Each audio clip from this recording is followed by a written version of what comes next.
Nora super 50 के ए school platform से मैं विकास शर्मा एक बार फिर आप सभी विद्यार्थियों का स्वागत करता हूं। जैसा कि हमने क्लास 10th की साइंस का पहला जो चैप्टर है केमिकल रिएक्शन एंड इक्वेशन, उसके बारे में हमने पढ़ा है।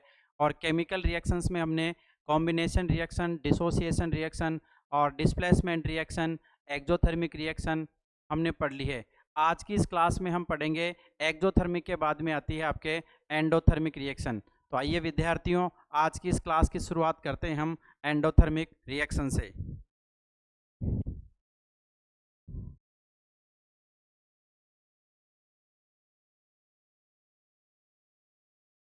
एंडोथर्मिक रिएक्शन,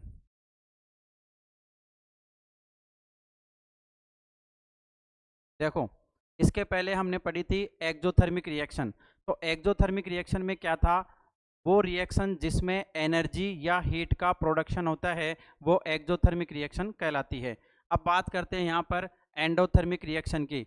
तो एंडोथर्मिक जो रिएक्शन है इसमें क्या होता है, हीट या जो एनर्जी होती है, हीट या जो एनर्जी है उसका क्या होता है, एब्जॉर्प्शन होता है। यानी ऐसी रिएक्शन जिसमें एनर्जी या हीट का अवशोषण होता है यानी एब्जॉर्प्शन होता है, वो रिएक्शन क्या कहलाएगी, आपके एंडोथर्मिक रिएक्शन कहलाती है। तो एंडोथर्मिक रिएक्शन की डेफिनेशन, परिभाषा आपको समझ में आ गई होगी। इसके बाद आते हैं इसके पहला एग्जाम्पल इसका, N2 + O2 = 2NO - 180 kilojoule energy. तो एंडोथर्मिक मीन्स क्या हो गया, जिसमें एनर्जी और हीट का एब्जॉर्प्शन होता है, वो रिएक्शन आपके क्या कहलाती है, एंडोथर्मिक रिएक्शन कहलाती है। तो बोर्ड एग्जाम में प्रश्न पूछा जाता है, write the difference between the exothermic and endothermic reaction. तो एक्सोथर्मिक एंड एंडोथर्मिक में क्या डिफरेंस लिखना है, the reaction in which heat और energy is produce that is called exothermic reaction, and the reaction in which the heat or energy is absorbed, the reaction is called endothermic reaction। तो यहाँ पे पहला जो example है वो nitrogen और oxygen से जब रिएक्शन होती है तो नाइट्रोजन ऑक्साइड बनता है और -180 किलोजूल एनर्जी जो है उसमें एब्जॉर्ब होती है। दूसरा जो एग्जांपल है वो आप यहाँ पर लिख सकते हो, सॉल्यूशन ऑफ शुगर, यानी शुगर जो सॉल्यूशन हम बनाते हैं वो भी एक प्रकार की कौन सी रिएक्शन है, आपके एंडोथर्मिक रिएक्शन है। तो वैसे मेनली अगर देखा जाए तो हम एनसीईआरटी बुक के बेस पर अगर आपको बताएं तो एनसीईआरटी की आपके जो बुक है उसमें आपको एक्सोथर्मिक रिएक्शंस के एग्जाम्पल पूछे जाएंगे, लेकिन यहाँ पर आपको एंडोथर्मिक रिएक्शंस के भी केवल ये जो 2 एग्जाम्पल है आपको याद करने। ठीक है, तो इस प्रकार से ये कंप्लीट हुई अपने एक्सोथर्मिक एंड एंडोथर्मिक रिएक्शन। जी देखिए, ऑक्सीडेशन एंड रिडक्शन के हमने एग्जाम्पल देखे, कार्बन + ऑक्सीजन = कार्बन डाइऑक्साइड, और यहाँ पे हमने देखा copper oxide + H2 = copper + H2O। तो यहाँ पे कॉपर ऑक्साइड में जो ऑक्सीजन है उसका लॉस हो रहा है, और हमने कहा था कि जिसमें ऑक्सीजन का लॉस होता है वो रिएक्शन कौन सी कहलाती है, रिडक्शन रिएक्शन कहलाती है। तो इस प्रकार से आपके ऑक्सीडेशन एंड रिडक्शन रिएक्शन भी कंप्लीट है। ठीक है, इसके बाद में नेक्स्ट आपके जो रिएक्शन आती है वो है रेडॉक्स रिएक्शन। रेडॉक्स रिएक्शन, देखो आपने अगर रेडॉक्स की स्पेलिंग देखी है तो रेडॉक्स रिएक्शन की यदि आपने स्पेलिंग देखी है तो उसके अंदर ही उसकी डेफिनेशन छिपी हुई है। यहाँ पे देखिए REDOX, यानी रेडॉक्स में क्या होगा, RED, इसका मतलब तो होता है रिडक्शन, और OX मीन्स क्या होता है, ऑक्सीडेशन, ऑक्सीडेशन। तो बस आपने अगर रेडॉक्स की स्पेलिंग याद कर ली तो आपको रेडॉक्स रिएक्शन याद हो जाएगी, क्योंकि RE मीन्स क्या है, रिडक्शन, OX मीन्स क्या है, ऑक्सीडेशन, यानी the reaction in which oxidation and reduction reactions are both held, यानी ऐसी अभिक्रिया, ऐसी रिएक्शन जिसमें ऑक्सीडेशन भी होता है और रिडक्शन भी होता है।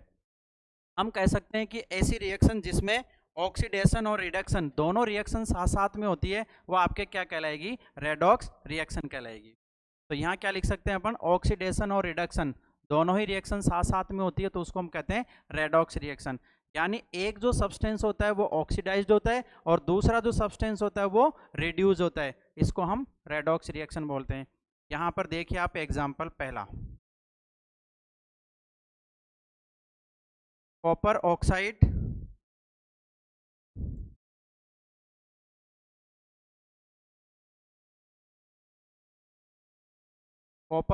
Plus H2 equal to copper plus H2। यहाँ पे बताया गया है कि जो कॉपर ऑक्साइड है ये हाइड्रोजन से रिएक्ट कर रहा है, तो कॉपर जो है वो इसमें कॉपर ऑक्साइड किस में रिड्यूस हो रहा है, कॉपर के अंदर, क्योंकि इसमें लॉस ऑफ ऑक्सीजन हो रहा है। तो यहाँ पे हम लिख सकते हैं copper oxide is convert into the copper, that is called reduce, यानी रिडक्शन रिएक्शन, रिडक्शन। और H2 जो है वो H2O में बदल रहा है, तो H2 का H2O में बदलने यानी इसमें ऑक्सीजन को गेन किया जा रहा है, तो ये कौन सी रिएक्शन हो गई, ऑक्सीडेशन रिएक्शन हो गई। तो यहाँ पे इस एग्जाम्पल में देखिए आपको रिडक्शन रिएक्शन भी दिख रही है और ऑक्सीडेशन रिएक्शन भी दिख रही है, इसीलिए हम ये जो एग्जाम्पल ये कौन सी रिएक्शन का हो जाएगा, रेडॉक्स रिएक्शन का हो जाएगा। बोर्ड एग्जाम में आपको रिएक्शन से रिलेटेड जो क्वेश्चन आएगा वो आपकी ये प्रश्न पूछा जाएगा आपसे कि आपको केमिकल इक्वेशन दे दी जाएगी या केमिकल रिएक्शन देंगे और आपसे पूछा जाएगा कि इस रिएक्शन ये किस टाइप की रिएक्शन है, तो आपको एक तो उसका नाम लिखना है कि इस टाइप की रिएक्शन है। दूसरा, अगर आपको मान लो कि इक्वेशन दे दी तो उसको बैलेंस भी करवाया जा सकता है, आपके के किसी भी इक्वेशन को बैलेंस करिए। तो इस प्रकार से आपके ये रेडॉक्स रिएक्शन, एक एग्जांपल और देख सकते हो आप, ZNO plus H2 equal to Zn plus H2O। देखिए रेडॉक्स जो रिएक्शन है ये इसलिए इंपॉर्टेंट है क्योंकि इसमें से जो प्रश्न आएगा आपके बोर्ड में वो ये पूछा जाएगा किसका किसमें ऑक्सीडेशन हो रहा है या किसका किसमें रिडक्शन हो रहा है। तो रिड्यूस कौन सा हो रहा है और ऑक्सीडाइज कौन सा हो रहा है, ये आपको उसमें ध्यान में रखना है। और ऑब्जेक्टिव टाइप प्रश्न में आपको ये पूछा जा सकता है कि कौन से सब्सटेंसेस का ऑक्सीडेशन हो रहा है और कौन से सब्सटेंसेस का रिडक्शन हो रहा है, ठीक है। और इसके बाद में नेक्स्ट आपके जो आती है वह neutralisation reaction, neutralisation reaction.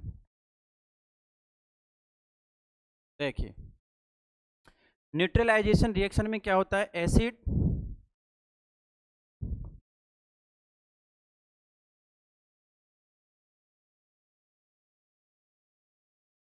Plus base equal to salt plus water.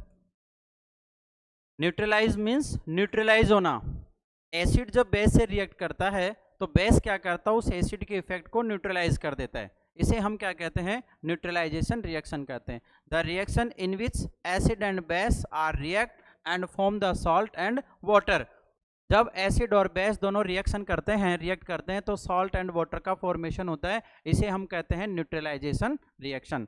इसका एग्जाम्पल देखिए, एसिड का एग्जाम्पल लिया आपने HCl जिसे हम कहते हैं हाइड्रोक्लोरिक एसिड, बेस लिया आपने NaOH जिसे कहते हैं सोडियम हाइड्रोक्साइड, तो साल्ट क्या बनेगा यहाँ पे NaCl और साथ में क्या बन जाएगा, वाटर। तो इस प्रकार से ये न्यूट्रलाइजेशन रिएक्शन का एग्जाम्पल आप देख सकते हो, ठीक है। That's all clear. इसके बाद में आपके आता है नेक्स्ट एंड लास्ट जो रिएक्शन है वो लिख सकते हैं हम precipitation reaction.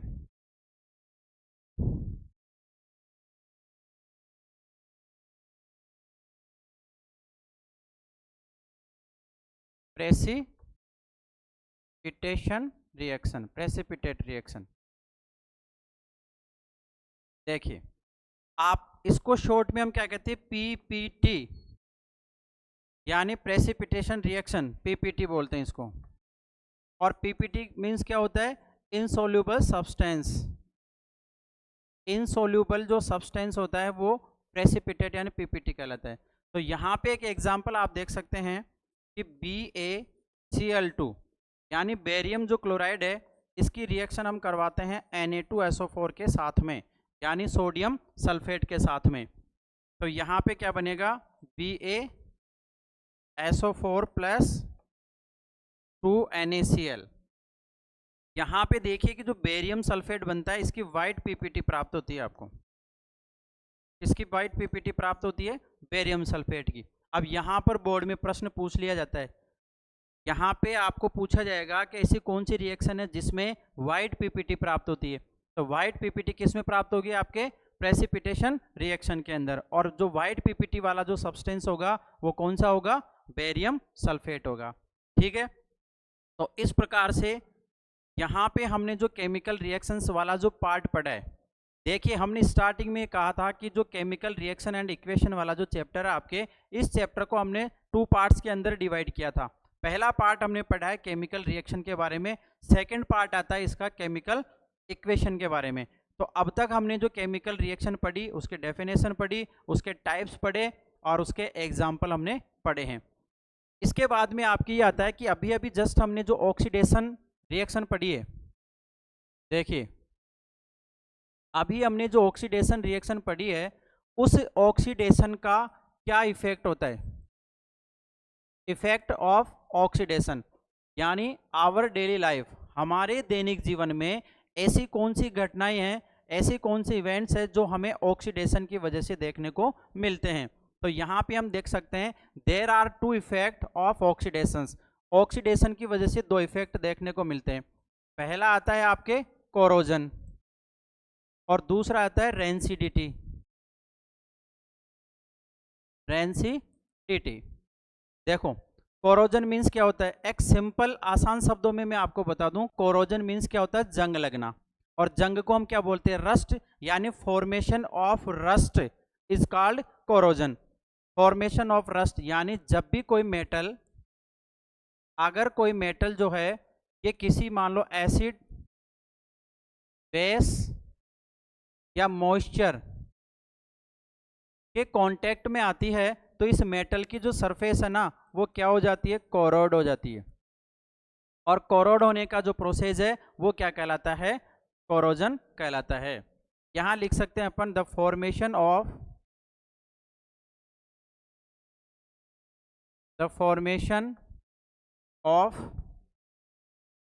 Rust is called corrosion. Formation of rust is called corrosion. यहाँ पे देखिए एक वर्ड आता है रस्ट। अब मैंने कहा था आपको कि बोर्ड एग्जाम में आने वाले प्रश्नों को हम साथ साथ क्लियर करते जाएंगे। तो यहाँ बोर्ड में प्रश्न पूछा जाएगा आपसे, what is the chemical formula of rust. तो केमिकल फॉर्मूला क्या होता है रस्ट का,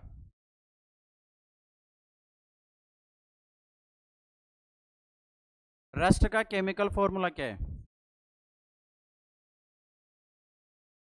केमिकल फॉर्मूला ऑफ रस्ट वो होता है Fe2O3.XS2O। ये बोर्ड एग्जाम में प्रश्न पूछा जाता है कि रस्ट का केमिकल फॉर्मूला क्या होता है। तो आपको क्या लिखना है, Fe2O3.XS2 होता है। ठीक है, तो इसके एग्जाम्पल देखिए आप। सबसे पहला एग्जाम्पल लेते हैं हम आयरन, दूसरा लेते हैं कॉपर और तीसरा लेते हैं हम सिल्वर। आयरन जो होता है इसके ऊपर, आयरन के ऊपर ब्राउन कलर की कोटेड, कॉपर के ऊपर ग्रीन कलर की कोटेड और सिल्वर के ऊपर ब्लैक कलर की कोटेड। तो यहाँ पे क्या कह सकते हैं हम, आयरन के ऊपर ब्राउन कलर की लेयर का आना, कॉपर के ऊपर ग्रीन कलर की लेयर का आना और सिल्वर के ऊपर ब्लैक कलर की लेयर का आना किसके एग्जाम्पल माने जाएंगे, ये कोरोजन के एग्जाम्पल माने जाते हैं। ठीक है,